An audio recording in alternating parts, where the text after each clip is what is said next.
Hello, you're listening to Who Agrees with me, Paul Black. And me, Kendra McPherson. And thank you, as always, to our amazing sponsor, Iola, who, by the way, are celebrating a very special year this year. The big 1-0, double digits. The big 10. Mm-hmm. That's never been said before. 10.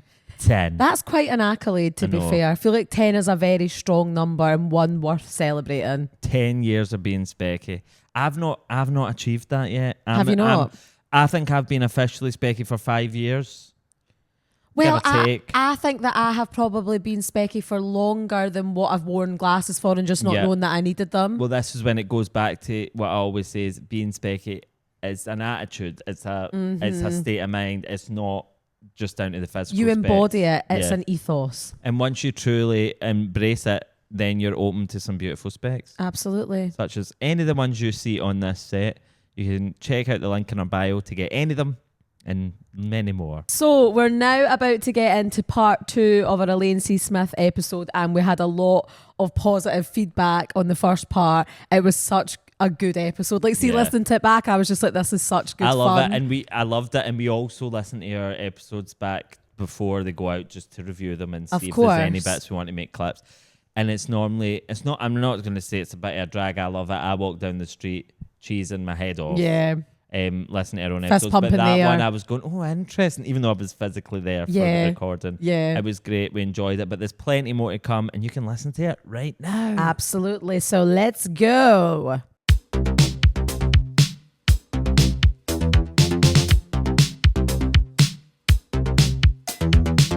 you know what I was thinking about there when you had said to me, you went, oh, look, somebody's made a doll of Christine, right? There was a picture and it was like one of the AI generated make me a Barbie doll thing. And I went, you posted it on your Instagram 4 days ago, and you went, I don't even know how to get on Instagram. Still don't. But do you think that is maybe a beneficial absolutely thing in your life and your career? Because I do genuinely feel about myself and others that being wedded to social media on your phone so much, it can be a massive help, but it can be a huge hindrance. It's a distraction. It's liberating not to even go there. Don't go there. It's like it used to be in my day was like reading reviews, you know, and then about 25 years ago, just never read them. I don't read them anymore. And how liberating it is. Even doing Calendar Girls in London and all that, I think I saw the reviews months after they came out because the audience will tell you whether it's working or not. They'll tell you. And you have more of an idea. Everybody will have an opinion. I'll go and see shows and come out and I've had 5-star reviews and all that, but I'll come out going, that wasn't for me. But that doesn't make me go on to the internet going, well, it wasn't for me. I thought absolutely, I know. So go on to the internet and write, no, her again. I'm sick here. It's like what you say, literally everybody on earth has an opinion on anything and everyone they encounter to some extent. So you can't control that. All you can really do is control your own performance and what you put into it. I think it's a brilliant way to look at it because it is truly obviously everyone, you'd want to find out what people are saying, but it's a natural thing. Of course. But then it's when your ego becomes involved and then you go, oh, someone said it was terrible, it must be terrible. And you could also have 1,000 people saying this is the best thing I've ever seen, and one person go, I hated it, you go, I'm terrible. Yeah. The worst ever. It's none of your business really, is it? You'll look down the front row. And it was a friend of mine who's a brilliant psychotherapist, and she said to me about people's faces in repose. A lot of people, when they're listening, their natural facial expression is very downward turning. They sort of sit and listen, and they're like that. When you're a performer and that's the face you see down there, you think, they're hating us. And you start doing the whole show to that person. And then I will win you over. I will. And there's a famous story of the Steamy. My husband Bob produced the Steamy for Tony Roper when it was doing the commercial tour. And we were in the Citizens and Tony and Alex Norton were at the back of the grand circle and they're looking down. The audience are, they're loving it. It's packed for all the weeks we're on, everything like that. And there are 3 people or whatever in the second row like that, just sitting and don't crack a smile the whole way through. So they become obsessed with that what's going on down there? What's going on? And Tony went raging, that's it, what they said, like all that. Worried because why is everybody, no, the rest of the theatre loving it. And they're all disregarded then and almost taken for granted that they're laughing. And it turned out when they came out, they were Danish. And they had heard about the world famous Citizens Theatre full of Giles Havergal and all these esoteric, but they always had a bit in the season where they got visiting companies in, so they were in Scotland and thought, we'll go to the Citizens, it'll be marvellous. And they must have been sitting there going, what is this? And the From audience, Denmark to the steamy. exactly. That's a bit jarring. So, but that I always think of that when you that the fact that you will come off at the Kings, will come off and go, oh God, that guy in the front row, it's like pulling teeth. He's just sitting there like that. Not really, and won't join in and doesn't want anything. And you think, what'd you come for? Well, maybe that's him enjoying himself. About when the woman said you were a cow in boots. You don't know what he was going through that day. He could have just had a bad experience in boots. It could have been a terrible time. And maybe he asked me something.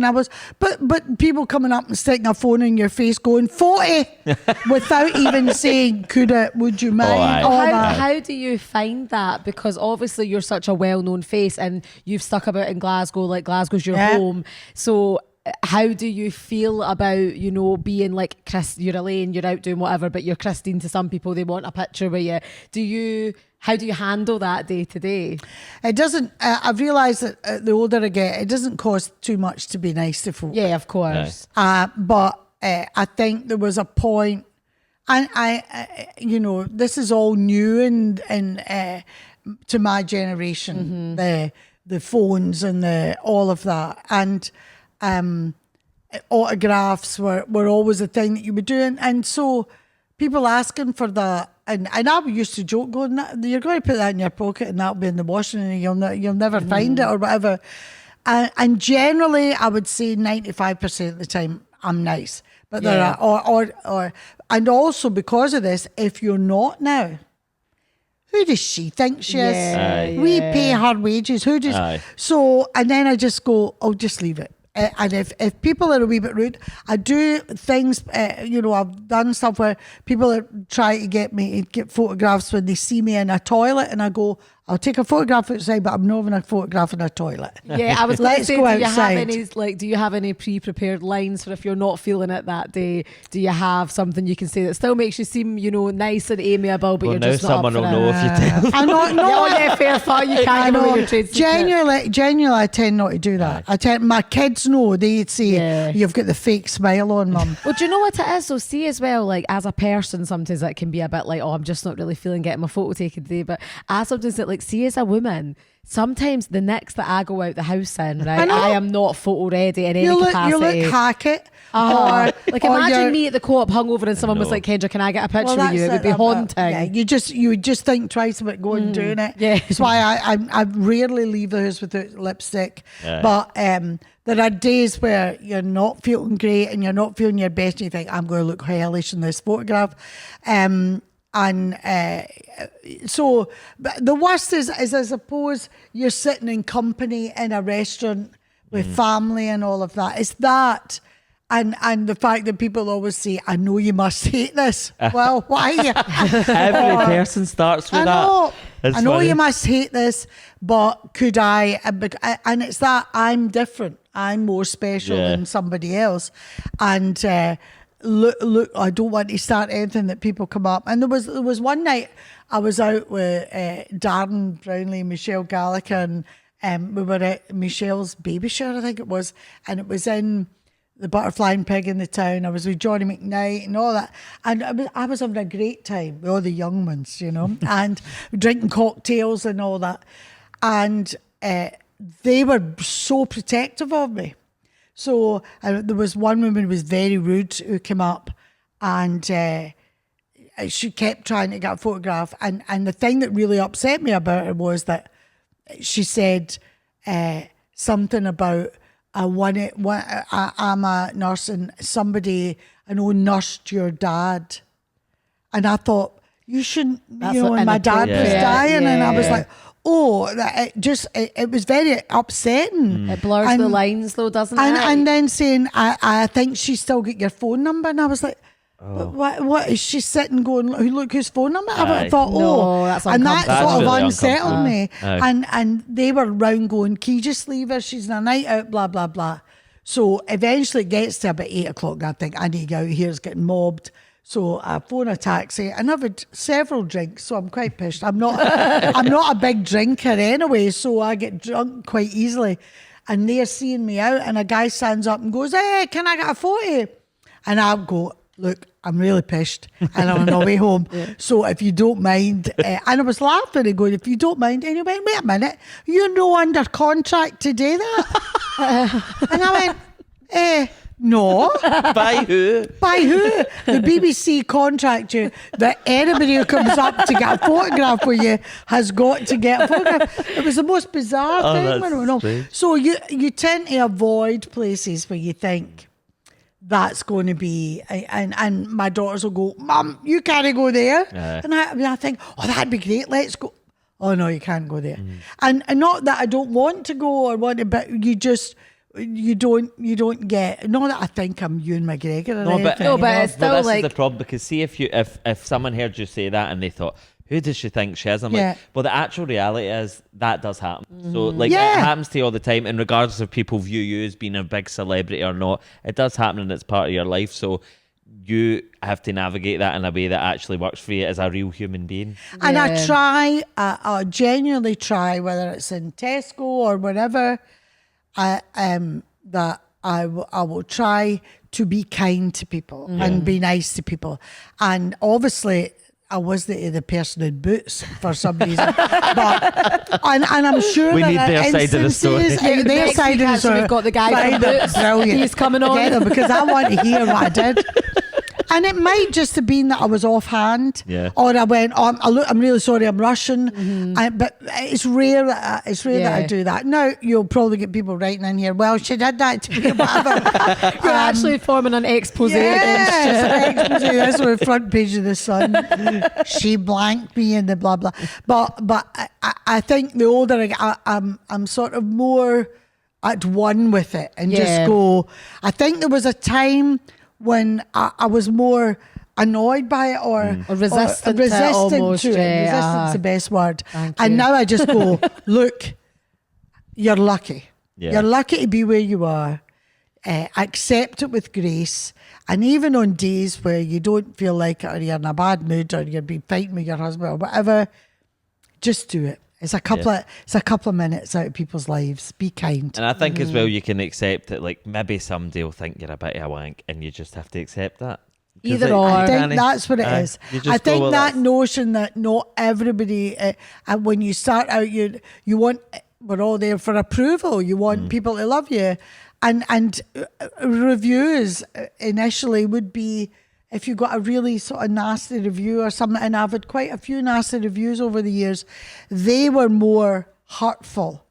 That it was in the press it's and the people would say, it's like public humiliation. That's what it feels like, doing something that's in the public eye or even creative. It's so vulnerable that you open yourself up to that all the time, and that is the toughest part, because you go, I'm letting people who maybe don't actually do it in creative or put themselves out there slag me publicly, and you just go, well, I was saying about that BBC, there was one that did really hurt me, and it was about Govan Fair Queen, and it was a woman or somebody had come on saying, I might give this a go. I hope she'll be better than she was as the child catcher in Chitty Chitty Bang Bang. Didn't know her lines, missed her cues, and can't sing. And I was like, I never missed one cue. Factually incorrect, bitch. I never missed a cue. I sung the song really, really well. Only one song in it. And the child catcher, you're only on 2 scenes. You know, I thought, why? And I'd said to Bob, I said to somebody else, you go on there and you say to them. But that was the thing. He said, but I suppose when you're working in television, you can get away with things like that because you get to do things over and over. And I thought, that's like, you know, I've done 40 years of theatre. So my dander did go up with that. 40 years of theatre, trained actor. You know, the thought of... She's coming for your credentials. Missing a cue and not and bugging things up for other people. I was really, really angry about it. You do want to go, because that's when you realise, though, people just make stuff up. That was made up. And you think, because in your head you go, well, I would, one, never go on the internet and just start writing a negative opinion about something. Two, I would never just make something up. You forget that people do both of those things all the time. Well, I had to go on it, or I didn't, but I can't remember. Somebody came on and went, where did you see it? She only did it in Scotland. She only did it. She only did it in theatres. And there were 4 of us doing it. The Vivian did it. Paul O'Grady had done it. I mean, you know, so maybe you saw somebody else or an understudy, or when it went on, you were like, you did not see me. I didn't miss a bloody cue. I was honestly, that was the thing. So it was getting at me. You can always go, no, I don't like her. I don't find her funny. But actually saying that you didn't do your job properly, that's something for an actor. Funny, these things do get you, because I remember I was on a guest on a podcast, and there was a clip in this. I was speaking about growing up with my dad being a pastor, right? Which he never get paid today. But but anyway, and someone commented saying, anyone else feel really let down finding out that Paul Black's actually middle class? And I was like, right, that's where I draw the line. I haven't made my full identity of being working class to get accused of being middle class. Oh, I know. And because of your dad as well. I know, come on. And I replied to it, and I went, what am I doing? I know. I was like, just put it away, move on with your life. And that, I'll tell you, that person probably doesn't even remember doing it. They just sit and go, probably steaming, blah, just blah, going, blah. And to be fair, if you recorded me sitting in front of the telly most nights, I know, I suppose. We say that all the what time. are they on? They're terrible. They're blah, Me blah. and Kendra did an audition for Gogglebox once, right? Oh, you'd be good. Well, we thought so too. But we just went, we can't do this. I was like, if there was a camera there, you'd be too good. You That's why we didn't get it. We'd never work again. No, but you'd also be too funny, and there'd be a part of it that you'd be restricted by as well. I think, you know, that you're better doing what you are doing. But I don't. I think there should be a Scottish Gogglebox, which would be just Scottish I know, because it only. would be a different feel to it completely. It really would be actually. What's that? So, but I mean, if you recorded all of us. Glaswegians particularly are the most past remarkable. My kids are always saying that. I love that term. I love that word. Past remarkable, very past remarkable. I was, and my mother. I do in my stand up. I always did a thing about my mother sitting in front of This Morning, or no, Lorraine Kelly in the morning. You know, and I would go into the living room and I'd just hear, oh, Lorraine. What have they got you wearing today? And then I'd look at my mother, who's sitting there with her bottom set of teeth out, her old dressing gown, with no makeup, the hair all over the place, eating a fried egg piece, and telling Lorraine Kelly how that she's not presenting herself properly in the morning.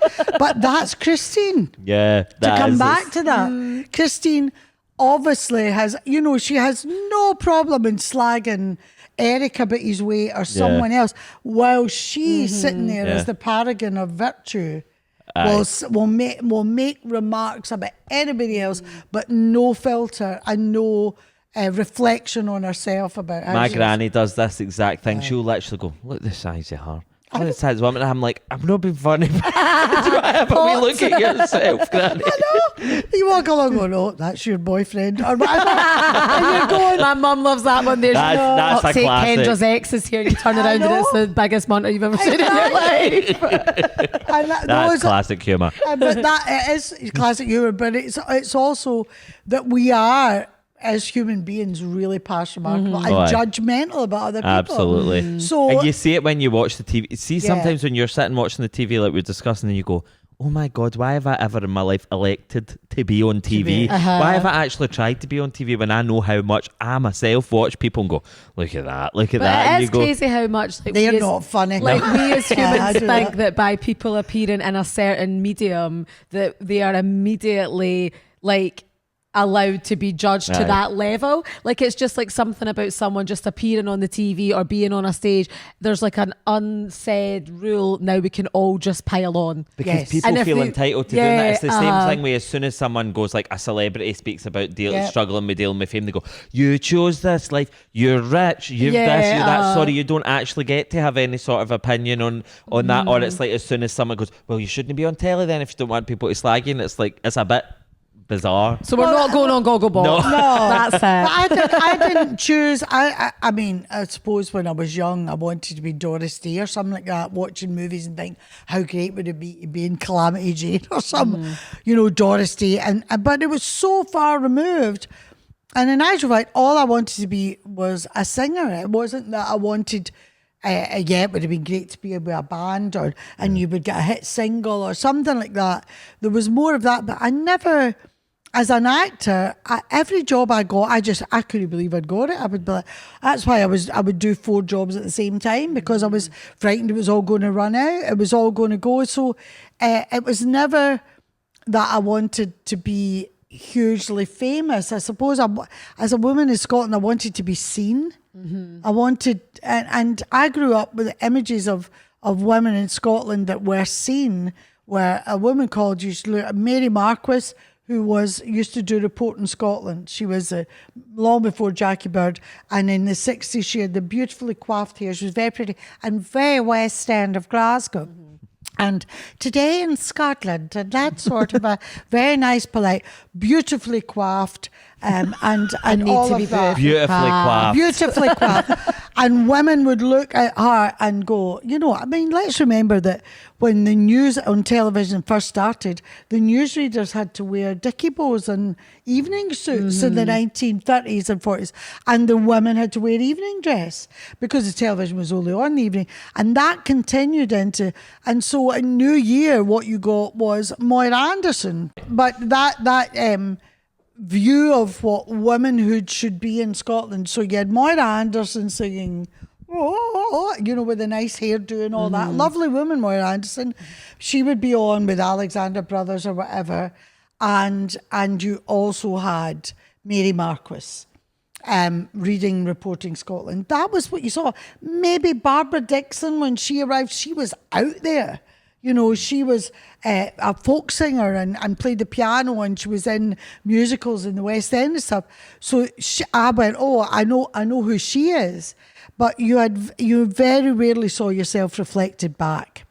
And I suppose all I've been able to do through 40 years is say to women, I reflect a certain type of woman back that was not even visible. Or if she was visible, she was always looked down on. She never had agency. Whereas, you wouldn't take Christine on, really. Christine could make mincemeat out of a lot of people. I love the fact that the men are actually quite frightened of her. Formidable. Formidable, character, and that representing of that sort of character. But do you think when you were younger, then you said that you always wanted to be a singer, did you recognise that when you were a child or when you were a teenager that you were funny? Like, did you feel that in yourself? Or did you feel more drawn towards that? No, I wanted to be Joni Mitchell. I never thought it was funny. I never thought I had... I was funny with my pals, and I realised the boys in my class at high school, they liked it because they would go, get wee Smithy. I was wee Smithy at school. Get wee Smithy, ask it. I would ask. I'd be a bit cheeky. Yeah. And a bit impertinent. I don't think a joy for teachers to teach at times, because I would ask, but why? Why, sir? Why is that? So that for a lot of teachers at that time would be good. And I found, singing and music was a release, and that was allowable. Girls were allowed to be singers and stand in a nice dress. Because it's quite dainty, sing. isn't it? And it's quite a feminine... And you don't pursuit. cause so of course when people like Janis Joplin and all that came along, people were horrified that these women were. But Joni Mitchell had a beautiful, songwriter, gifted, all of that. That's who I wanted to be. Or Karen Carpenter as well. Yeah. The Carpenters, though my dad would say, she's a singer doll. She's a singer. So I'll say goodbye to love. All those songs, Linda Ronstadt, people like that, acceptable versions of what women could be. Mm-hmm. But what I did love was the American women like Lucille Ball. Yeah. In my house, I have a big poster framed of Lucille Ball. And Lucille Ball was one of the first women to set up her own production company. She did that I Love Lucy, The Lucy Show. Her and Desi Arnaz, her husband, they set up the company together. She had her kids in it and all of that.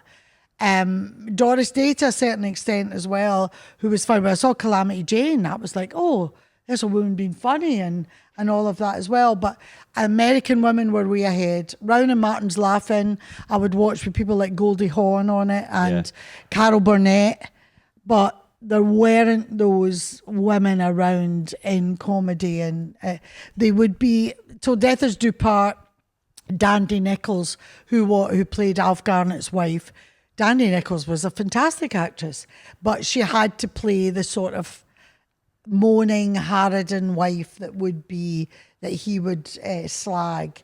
And he on in the thing, she was you old cow. That's what he used to call her, you ugly old cow, or whatever. Those things were allowable. So Olive and On the Buses, these are all before your time. You're looking at me like, what the hell am I? Listen, Joni Mitchell, Karen Carpenter, all that, love, big fan. But then some, Carol Burnett, Lucille Ball, I was with you. The last 2 seconds, I was lost. You were lost going, what programmes did you talk about? I was absorbing. Well, Love Thy Neighbour. Love Thy Neighbour was a big sitcom in the 60s into the 70s, and it was about a black couple moving in next door to a white couple.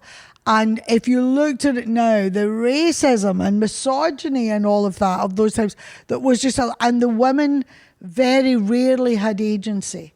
Una Stubbs was allowed until Death Us Do Part, which was a massive series with Alf Garnett. And he was a sort of, this country's going to the dogs sort of a guy. But in actual fact, he was a provocateur. That character was there to almost take the piss out of that sort of thinking. And the son-in-law was a trade unionist, and his daughter, Una Stubbs, was pretty. So she was allowed to challenge him in a way. But his wife, who played by Dandy Nichols, wasn't really allowed to. I mean, she would get good lines and stuff, but it was all about the men. It was all, and so I didn't, and I may be doing people down here, I never really saw women that I looked at and thought, oh, I could be that.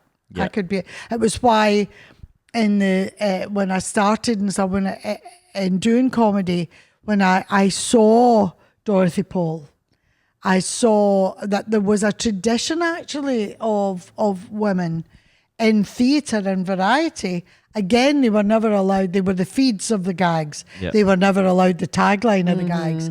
But you could see that people were genuinely funny, and that led into doing stuff like the Steamy and with Wildcat, that women were allowed to be funny on stage, and they weren't put down as much. And so I was able to see some women, but very, very few in Scotland. Yeah. So Two Doors Down has a Christmas special coming out this year. It does. All filmed, all done with? All done. It was 2 years from we finished the last series. As you know, tragically, the wonderful Simon Carlyle died. And to be perfectly honest, the thought of walking back on that set again, for a long, long time, because I loved him dearly, as we all did. And he was such a driving, funny force behind the show. And I realised, actually, what I did as Christine was to make him laugh. He'd be sitting out at the monitors, and I would just, if I heard him snort at a certain line, then that, and he would come in and whisper in my ear. There's one I always remember in the, as we call it, the lesbian episode, when they're going to Australia, and they've come and they're getting a lift to the state, and Christine says to them, "Oh, that'll be a long journey that to Australia, is it not?" It's Hannah Jarrett Scott was in, and she says, "Yeah, it's about flights about 17 hours or something like that." And Christine goes, 17 hours, Christ, your arse will be so. I can't remember exactly what the line was. That's ridiculous. I mean, and she talks about, I did a bus run to Blackpool and I couldn't walk for about an hour after I got off the bus. And so comparing Blackpool to, and when they're talking about going to Bondi Beach, and she's saying like, "I'll tell you, we've got a lovely beach. Blackpool." So everything, she's got to get her ego in there about all that. And there's, in that whole scene, I then say, "I'm actually going on holiday myself," and Gordon says, "Oh, where, Christine?" And I say, "I'm going to visit Hadrian's Wall." And he says, "Oh, Hadrian's Wall." And she says, "Yeah, there is the option of an overnight in Carlisle, but I don't think I'm up to a city break." So the thought of being overwhelmed by Carlisle is one of my. But I've all been overwhelmed by Carlisle times in our life. Simon, all I could hear was snorting, and I thought, "What's he up to?" We had to stop and take, and he came in, and he actually couldn't tell me what he wanted me to say for laughing, because he whispers, he goes, "Could you say?" I said, "What?" And he went, "On the line, I don't think I'm up to a city break at my age," or whatever. He said, "Could you say cope with?" And just the difference of, I don't think I could cope with a city break at my just made the line funnier. Yeah. But I had to do about 8 takes, because every time I came in, but that attention to detail, him coming in and doing all of that. So I thought, if I ever go back, and also Gregor, having written with him for 20 years, even if the BBC want it, how do you do that?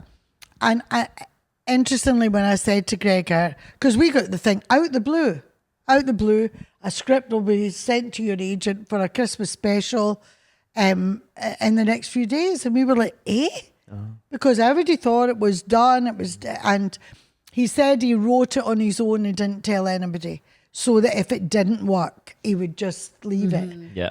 And he said, interestingly, that actually, because him and Simon had created these characters, in many ways, they write themselves. If you give them the right situation, you sort of know what somebody's going to say and all of that. But it was very, very emotional. Coming back on the set without Simon, I missed that voice.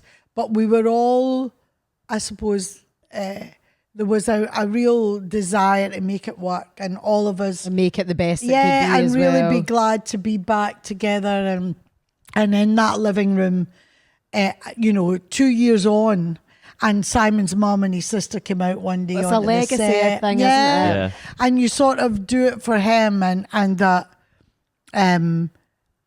It worked. There will always be people going, "I didn't think it was this far," or whatever. Yeah. But actually, I think Gregor's done an amazing job, and for us all to be back together and do that. And there was it's got all the elements of Two Doors Down that are necessary in there. Christine it's about Christmas. Christine discovers that she's going to Ireland for Christmas because she's been on Ancestry.com, but we'll not go into I was going to say, watch yourself. I can't give you. I can't embargo is lifted on who agrees. Yes. Exclusive. And also something that you also probably can't say much about, but there are rumours of a live show. There are rumours of that. That's correct, officer. Yes. Okay, we'll leave it at rumours. So we wanted to speak about your stage career as well. Yes. Obviously, you're the Queen of Panto, and you've been God. doing that for many years. You've had some amazing roles. One that Kendra's quite envious of. And that role is of Miss Hannigan. Yeah. And Annie. That is my dream role to play, apart from Miss Trunchbull and Matilda. Miss Hannigan. Yeah. Well, I never had a sort of, I was just wanted to be Calamity Jane, but and I remember it was the first time I met Paul O'Grady. he was doing a not very good version of Annie at that time. That was a touring version.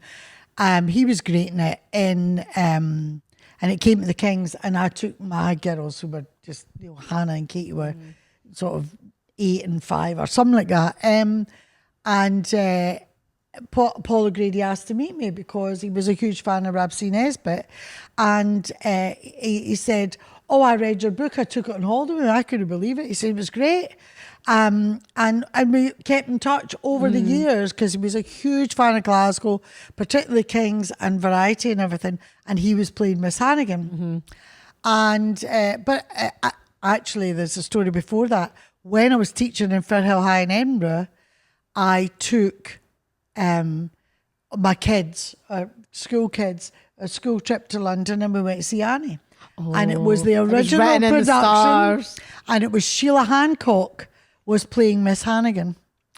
And I thought it was great. It was a real American phenomenon, and the kids loved it and all that. But it wasn't one of those things that made me go, oh, I have to be in that. But I thought it was a great role. And never imagining that I would ever play it. And then when they came to me and asked me, Paul had been doing it, and they said, would you do the Scottish Dates Takeover from Paul? And I went, yeah, okay.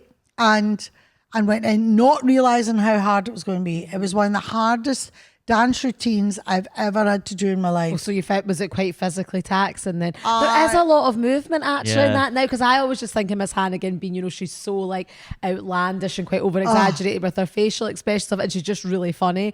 But like there is actually a lot of physical movement in that. That didn't even click for me. I'm thinking, they'll give you easy street. It'll be, pas de bas, sidestep. That's wee okay. hand gesture. I can dance easy street, all that. Oh my God. And of course, I had 2 dancers, the original ones that were on, who'd been on tour for 9 months. And I'm joining. I've got a week with the assistant choreographer doing it. And I remember being in Stoke, and I wasn't that bothered. I knew I could do the New York accent. I could do all that and learn it. But the dance routines, that because these guys were professional dancers. And Craig Revel Horwood had done it. So you may as well have been on Strictly there. I know, and Nick Winston, who was the choreographer for the Susan Boyle show that I'd done, and he directed me in Panto as well. He's a brilliant choreographer, and he said, when I was doing Panto, he said, "Oh, you'll be fine." And in Panto in Aberdeen, I did a mistake of the Bruno Mars, Uptown Funk. And he said, if you get any trouble, just do Uptown Funk. Exactly. That's what I always do when I'm in trouble. That's why I glanced at Kendra there, because I'm like, Kendra, another dream role for you. Yeah. So I go along and I think, I see Craig Revel Horwood do it in Birmingham, and I go, they won't ask me to do that, because it was total choreography. 3 dancers, you with 2 dancers having to do it all. And I thought, they've done that because it's Craig Revel Horwood. No, that was the routine I had to do. Shut up. And I was crying. Bob had to come and pick me up in Stoke, was greeting me. I can't do this. Because, of course, you come to King's Glasgow and they don't know, the audience don't know I haven't done it before, that my opening night in Glasgow is the first time I've done it. I was up at 5 a.m. in the kitchen doing the dance steps and terrified, jumping into all that. And also that thing of, I don't want to let the other dancers down, because they've got a fantastic, and also they're both about 6 feet, and so I look like I'm a munchkin in the middle of them, trying to break dance. Who's the gnome that's in the middle trying to do this? You must have really felt like Bill Bailey on Strictly. Honestly, but he won, I think it was. But because in Panto and stuff, over the years, I've done lots of dance routines. I'll do it this year again. But this was proper choreography that was absolutely terrifying. But I loved the darkness of her. But actually, structurally, if you look at Annie, she's in 5 scenes in the first half. She does easy street at the beginning of the second half, and then she's no on to the end. Yeah, there's a real bit where there's another scene missing, where they've got too many songs really in there. But also, somebody said, are they updating it? And I said, I think a multi-millionaire just get taken away in an orphanage for Christmas, I think social workers might be called.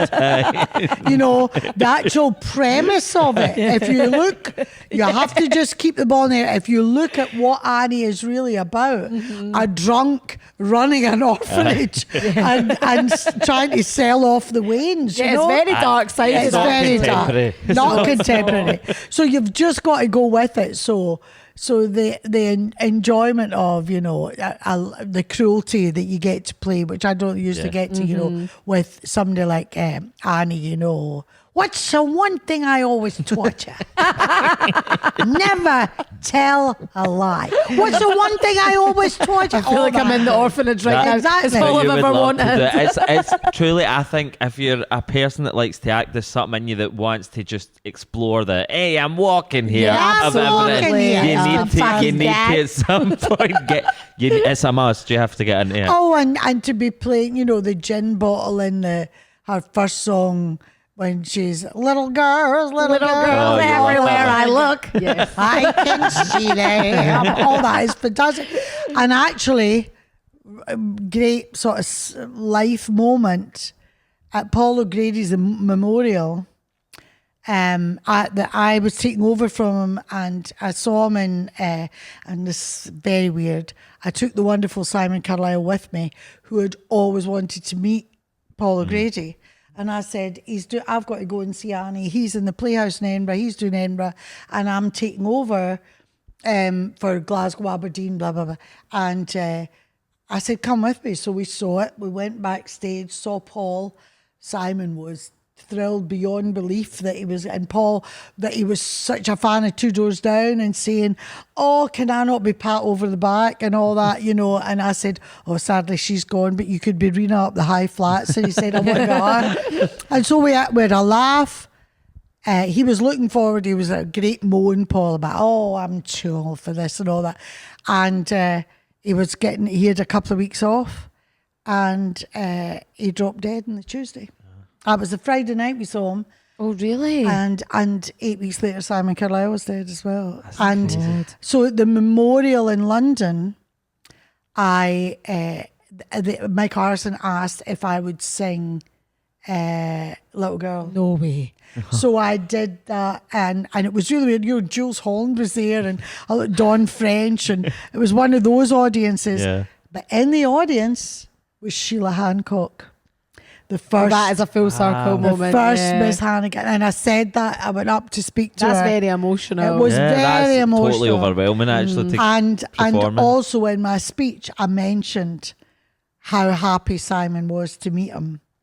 And Alan Carr was there, and of course Simon was writing the Alan Carr series with Alan Carr. Changing ends, no, what's changing ends. And he, Alan Carr came up to say, "Oh my God, I started crying when you mentioned Simon and all that." So it was a real full circle that theirs was Sheila Hancock sitting there, and I'm singing that. No, it was very weird. Terrifying as well, by the way. Also, you would never think in your life that that's the song you would be singing at a memorial, but that makes Paul Grady even more iconic. Yeah, absolutely. because he'd made that role so much, as you know, and it was so. I was horrible, but he was so awful. As Miss Hannigan, you know, he hated the kids. You know that he was being truly method. Yeah, he was improvising songs as an orphanage owner, going, "Where's your mama gone?" A role that you would like absolutely love to play that you haven't yet, but you would definitely say yes to. Well, I think I'm probably too old now, but certainly Mama Rose and Gypsy. All right, okay. And it's been closed a couple of times. And there's a couple of sort of full circle moments in that as well. And that Michael Harrison, who runs Crossroads Pantomimes, who's a great friend, who produced the Susan Boyle thing. We've co-produced things with him. He came in and directed the King's Panto. That was when I first met him as a young man. He went to Queen Margaret. He's a Geordie, went to Queen Margaret, but he was one of those guys. And it's unusual for working class people, I think, that thing we were talking about earlier, to go, no, that's what I want to be. Michael is a very good actor. He wanted to be the guy that put it on. He wanted to be the producer. And he's only 44, and he produces 23 pantos across the UK. He directs Palladium, Newcastle, Birmingham, Cass, blah, blah, blah. Glasgow, one of the reasons I'm there is him. And over the years, although I auditioned him to direct when he came along and stuff, he's got The Bodyguard. He's got Nicole Scherzinger in what's its face? No. What's the big? The big Lloyd Webber thing. Anyway, she's brilliant, and I have to say, Sunset Boulevard. Yeah, he's got that on New York. He's prolific now, but he is one of those guys that years ago he had designed the poster for me to play Gypsy. In London, he was going, I know the actress who play this, blah, blah, blah. I wasn't well known if he ever did it. And Andrew Hagen, great pals, writer, said he went to see it. It was Imelda Staunton, who was brilliant in it. Not Imelda Staunton, it is Imelda Staunton. And she was doing it at Chichester. And Michael, this particular morning, I'm in London, and I'd been out with Andrew Hagen the night before, and he said, I went to see Imelda. He said, she's great down in Chichester playing Mama Rose. He said, but I leant over to my friend who was with her. He said, there's an actress I know that should play that part actually in Scotland. And she says, and he said, you wouldn't have heard of her, but her name is Elaine Smith, Scottish, blah, blah, blah. And and when I recounted this the next day to Michael in the office, he went, I'm a bit freaked out. And I said, why? He said, the guy who runs Chichester has just called me half an hour ago to say, will you bring Gypsy into the West End for me and put it in the Savoy? He said, will you do that? And he said, the conversation I had was, I'm a bit torn because I've always wanted to do it, and as an actress I know who's funnily enough coming in this morning. Those two conversations happened like within a couple of hours. There's so many things that have happened in your career that feel really like they've like aligned in a really like specific way. And I did go a lot, and Imelda was brilliant, and the great Liz Ewing, brilliant actress, she was in it, and I loved the show. And the thing about Gypsy though is you cannot change a bit of it. Yeah, it is original. You've got to do it as written and all of that on there. I don't mean I would set it in Glasgow or anything, but but that's sort of one role that I think has probably got away. But I had a take on that, and it would be something. It would be something to do. Yeah. And of its time, but that's only one really. I feel as if I've been so lucky all the way through that I've never sat there going, no, if only I get that part, that would be me. Yeah, and it's good as well because it's like naturally as human beings we've always got something more that we aspire to. That if you can confidently say, I actually have found myself in a lot of roles that I am very proud of. I don't have loads of regrets or wishes that I'd done this, that or the other. Like, you've done it. But that leads us very nicely on to Susan Boyle's I Dreamed a Dream. So tell us about that role. I mean, that is so well, there's another serendipity. Right, well, we've got to get You're full of them. Right. So I am watching, I watch Britain's Got Talent, and I see the moment, the iconic moment with Susan and everything like that. And I can't remember where it was. After a couple of years, it was like, there'd be a great musical about her life. Would be really interesting about where she started, blah blah blah. And Susan did an interview in a newspaper. I'd never met her. She did an interview where there was supposed to be a Hollywood movie about Susan's life. They thought, well, right at the height of it, they were going to make this movie. And is there anyone that you would think would be right playing you? And she said, there's a Scottish actress called Elaine Smith who I think would be very good. She can sing. And I don't know that Susan's ever seen me in anything, but over the years she had come to panel, whatever. And I think she'd be very good. She's funny and blah, blah. So I'm away on holiday, and I'm getting all these calls from newspapers going, what do you think of Susan Boyle saying that you should play her in a movie and all that? And I was laughing. I said, it's a Hollywood movie. I said, there's not a chance I would even get a look at that. It'll be Michelle Pfeiffer in a fat suit. And I said, with a bad Irish accent. I said, so, I'm making light of it and all of that. And that's my take. Although I then felt bad saying fat suit about Susan. I didn't mean it that way. I just meant Michelle Pfeiffer so skinny. Of course, they're going to do to make her look real. Anyway, so I tell Michael Harrison this. I'm laughing, going, "You're not going to bloody believe it." And he said, well, leave it with me and we'll see what happens, because he knows every day. So he over a period, I just leave it, think nothing's going to happen. And I said about the film, and he said, but there's a stage show there. I said, I would do the stage show, definitely. Months go by, and he then phones me up, and he's got in touch with Simon Cowell and Psycho and all that sort of stuff. Nothing happens. And he phones me one day and he said, right, guess who I've just had sitting in my office wanting me to do a musical about Susan Boyle? And I went, what? And it was Susan Boyle's manager and someone from Psycho. Could you do this? Would it be possible? And I'm going, you're kidding. So that, the weirdness of that.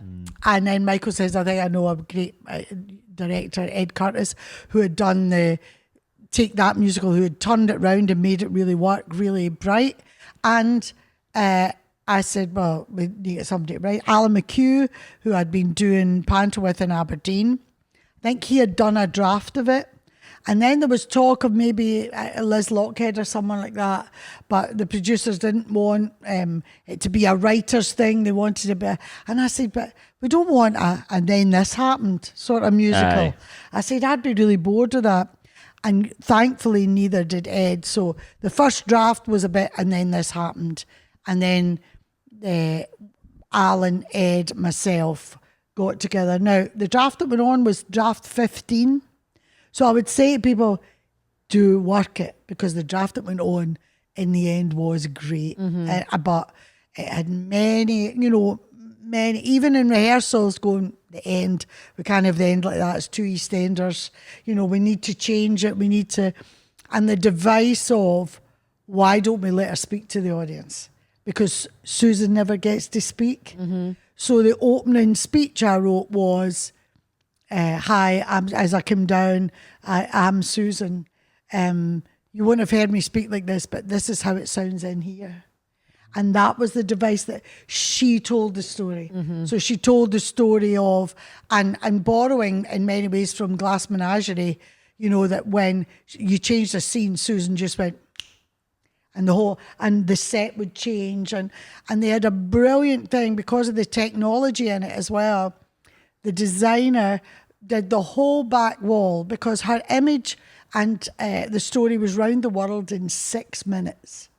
Now, how do you incorporate that into, like the Rolling Stones said, we had years touring in a van to get to know who we were. Yep. She didn't know, and all the difficulties and all of that. And he had the whole back wall was just small screens, television screens, old Bakelite bigger screens, not one big screen, but all little ones. So, and it was really early doors, computer-wise in theatre, that when we went into a scene, it was in the church, some of the televisions would just have candles in them, flickering, and it would suddenly become a stained glass window, or when it was, all of that. And Ed had this idea that it was almost like you were in an attic. And that when Susan would open the box, and when she went like that, and it was her first communion, she would just put on gloves and her first communion veil, and talk about how her daddy was a singer, and there would be a family party, and all of those sort of things resonating through working class life, and nobody even knew she could sing till she was 22. They knew she sung at church. All of that. So ironically, I think everybody thought it was going to be a jukebox musical, and it was just going to be a dream. But no, we didn't get to Britain's Got Talent to the second half. The first half was all about, and it was a Janice Ian song that seemed to suit perfectly. When At 17. At 17. So I sung that just with piano, and it was after her father forbade her to go out with this boy that had interest, her only sort of boyfriend. I learned the truth at 17, all that. And it was beautiful. And we had a thing with a mum and dad and her. Her father always sung Scarlet Ribbons. And for me, some scarlet ribbons for a wonderful Jimmy, who played the dad. He is an opera singer, but he sung Scarlet Ribbons at the party. And then there's a whole bit, the big tragedies in her life. Her sister dies and her father dies very close to each other. And her mother, she lives with her mother till her mother dies, so she's in her 90s. So we had this thing with the church windows and all of that. And the opening night in Newcastle, of course, we purposely did it so that there was no applause, that you did it like a narrative, so that there was no musical stop and everybody going, oh yes, I love it. So you would go from one to the other. And sounds very emotional. It was really emotional. So you had the mum singing a Catholic hymn. Okay, I can't remember. Come, be still my soul, my Saviour God, to thee. How great thou art, how great thou art. And then the lights would go down, and I would. I'm singing, I pray you'll be our eyes and watch us as we grow. The Celine Dion thing, you know. Let us be our prayer, right? And then you're getting royalties for this. Yeah. So we start singing over each other, and then over the top as our fathers died, and Jimmy he got him walking across the back of the stage going, and for me some scarlet ribbons, and we sung it all together as a coda. Oh, that would get me. Well, Yeah. the I'd be crying. audience burst into applause, and we were like, we That didn't know what sounds to so do. you didn't moving. expect We it, were yeah. sitting, because I'm sitting sort of praying that we're in church and all that, and they burst into applause at the end of it. Theatre really does that, doesn't it? I And you know. don't. It's something about And watching. we were something. like, oh my God. And it was so, I get emotional even doing it. It was beautiful. And there were beautiful moments of that story. Nick Winston's choreography, we used Jerry Rafferty's Stuck in the Middle with You. Yeah. And rather than in the second half of it all, people auditioning, how do we make it funny? How do we make it amusing? So they did us all in a line sitting there waiting to go in. Because I said, you're not going to have somebody on as Simon Cowell. That'd be rubbish. You don't want to make it That naff. would be crass. and really Aye. crass. So I said, Ed said, well, why don't we just have him as the voice out there? So you never see it. And you don't even hear his voice.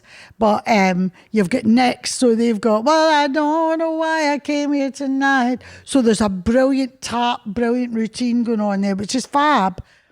And then, it's you next, and suddenly I take the coat off and I'm in the gold dress. And I'm in the hair and all was of it that. the gold? Well, no, a very similar version. But along the back there, what they had was they had filmed me doing it shot for shot with Britain's Got Talent. So it all came up on all the screens at the back. Me going, I'm from Blackburn, West Lothian. In fact, I feel like we and could all do that, it. And that's, exactly. did you get to do it? And Yeah, that's just one side of me. And so all of that answered the questions, and then I sung I Dreamed a Dream. So I didn't sing it till then. And when we get to almost at the end, the big finish on it, I stop and I go, I couldn't believe it happened. So I get to talk to so, and we took it up to the point where she had gone to New York and she's in the red coat. That's what came out in the beginning. But we did all the stuff about her going to the Priory, and we did the stuff about journalists. I mean, when I'd never really looked at what the tabloids said about her. It was still at a time where people could, not that tabloids are good now, but they could get away with some really awful stuff now that... They had photographs of her feet saying obviously the makeover didn't go as far as a pedicure.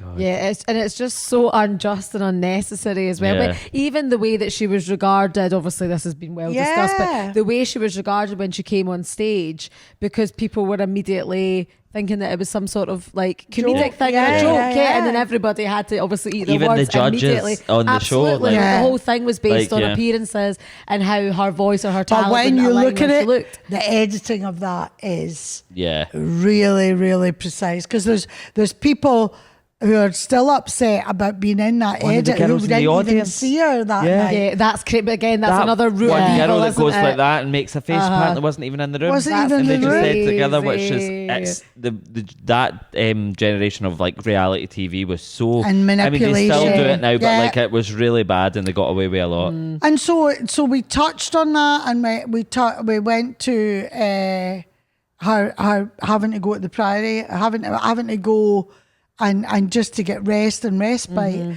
But so it was an amazing story. Yeah. And I said, wouldn't it be great if we did a big charity night if Susan came out and did it? And in order to get the rights as well, it was really important that we had her family on board. So I had them all at our house, Yeah. and I had Susan over and to say, this is what we're planning on doing. And the best was one of the nights in Newcastle, our sisters and brother were there, and they came into my dressing room and they said, you've honoured our family, Elaine. And that actually meant more than anything. It was really, really difficult for Susan. You know, she had never had to be somewhere every single night, you know, because her management, I think, decided, wouldn't it be good this week she would learn stagecraft. So she could, and I remember her saying to me, Elaine, I can't believe that you do every show. And I'm like, that's my job. 8 shows a week, you know. So it was really, really hard, emotionally, physically. And someone like me, I didn't speak to 2:00 in the afternoon because, and no drinking after the show, any of that, straight home. So were you very strict with I yourself had as part of the to, process? voice yeah. rest. Singing like that 8 shows a every week. night is 8 shows a week. I literally have like a couple of glasses of wine and I'm immediately hoarse. Horse. So they can all see the why you rest, imposed Andy that Gray and rule. all the team, they're all having prosecco parties, and I'm like, cheerio. That would be But hard. I know I had to be disciplined, and I have to say we did all over England, Wales, where we got a standing ovation at every single venue. The best comments though was Bradford. I remember somebody coming in and saying, well, I have to say, Susan's understudy was very good. And they went, what do you mean? No, Susan doesn't play as Evan is. She occasionally, she turns up and does a song at the end. And honestly, I have to say, in Newcastle, when she came on, we got a total standing ovation. It was right at the height of it. Rows of people from America, all over Europe, were sitting there. They had bought the first 3 rows out every night of the run. I was their second favourite person next to Susan. But I was on ABC, NBC. That's It was wild. bizarre. It was on Susan Boyle musical opens on Sky News, all that sort of stuff. And I mean, it was right at the height of it, we realised. And but when she came on at the end, because that was they didn't know, and then there's this surprise. They love it. The show goes really well. There's stand ovation, and then, ladies and gentlemen, please welcome Susan Boyle. It was like the Pope arriving. Honestly, Yeah, I can imagine. I would have been like Braz on stage. I had pals who said to me, I don't even like Susan Boyle, but I love it, you know, they were greeting and all that. Then, you know, like I'm not a huge fan or whatever. So it was, and bringing it back to Glasgow and bringing it in Scotland, there was a real cultural validation of working class life, about where she coming, and the fact that we didn't take the piss out of her. And that's why I got nominated for awards. And I mean, I remember one review Michael Harrison sent me, he said, if you never read another review in your life, read this. And it was in like the Manchester Evening News or something.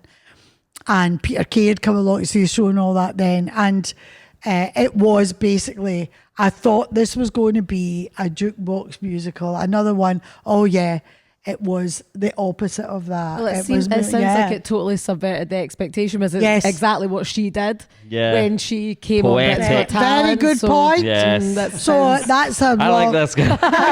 This girl's good. Come with me.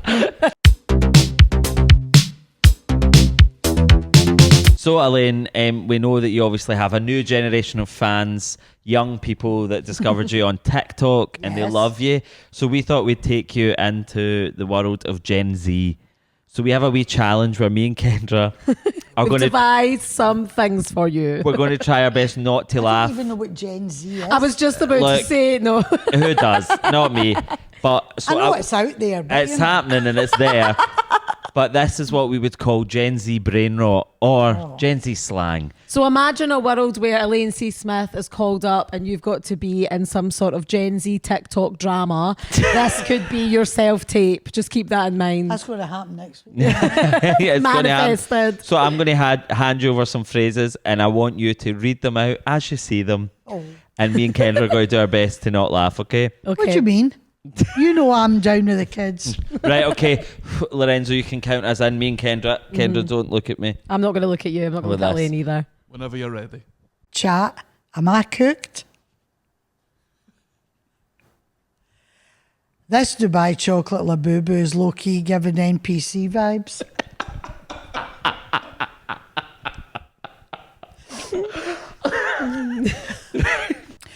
No cap. I'm such a Matcha girly these days. Serious beige flag.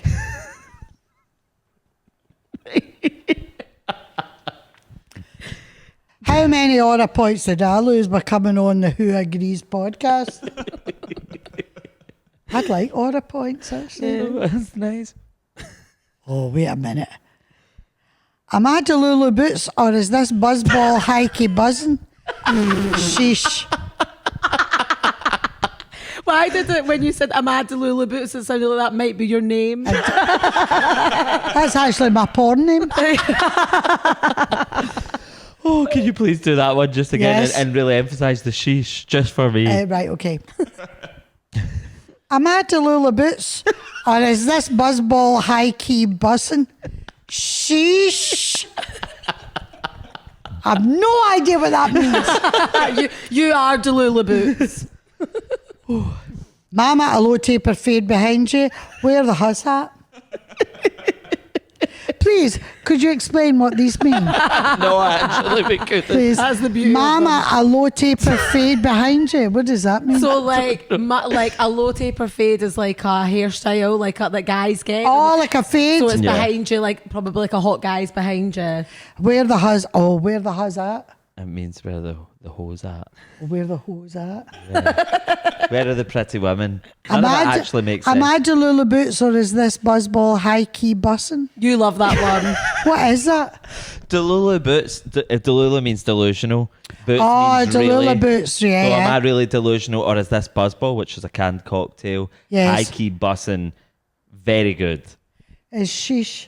Sheesh just means sheesh. Let me do that again. Right, go get. You can do a sheesh.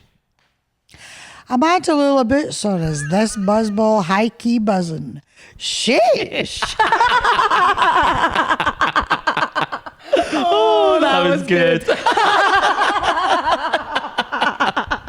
That was brilliant. Well, Elaine, we could have done 25 more parts of this interview and we could have went on and on for 10 hours and I hope we can. The trilogy soon coming. I believe in trilogies, but I want to say a massive thank you for being a guest on Who Agrees. And I wondered if you'd do us a wee outro. Please. All you have to do is, you've been listening to, it's like now when celebrities phone up the radio and they're going, you're listening to Heart, like that, but with you at the end. Okay. Makes sense. Go for it straight down your lens. You've been listening to Who Agrees with Elaine C. Smith. In a real accent. Elaine C. Smith. Exactly how I talk. Hey, I'm walking here. You've been listening to Who Agrees with me, Elaine C. Smith. Damn, well done. Woo! Woo, thank you very much. Thank you. Bye. Thank you. That was a nightmare, by the way. Oh, you loved it. Your first podcast? Nah. Oh.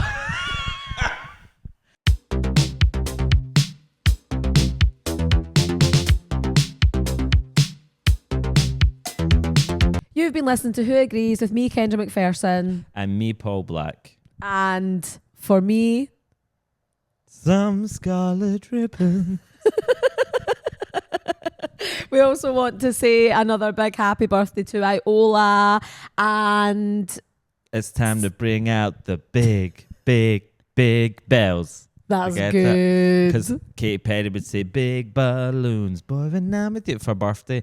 But these are bells, and they also come in a big version. Katy Perry was also at the Hydro recently, so she could have joined the team at the Iola showroom to perform a live rendition of that had she been thoughtful enough. Yeah, see, she's busy. Mm-hmm. But listen, if you don't want to be like Katy Perry and lose out on some gorgeous big bells or small bells or any of the other beautiful glasses, check them out now. Thank you very much, Iola. Thank you, Elaine Smith. Thank you, everybody. Yeah, thanks to all. Celebration vibes. For me, some scarlet ribbon.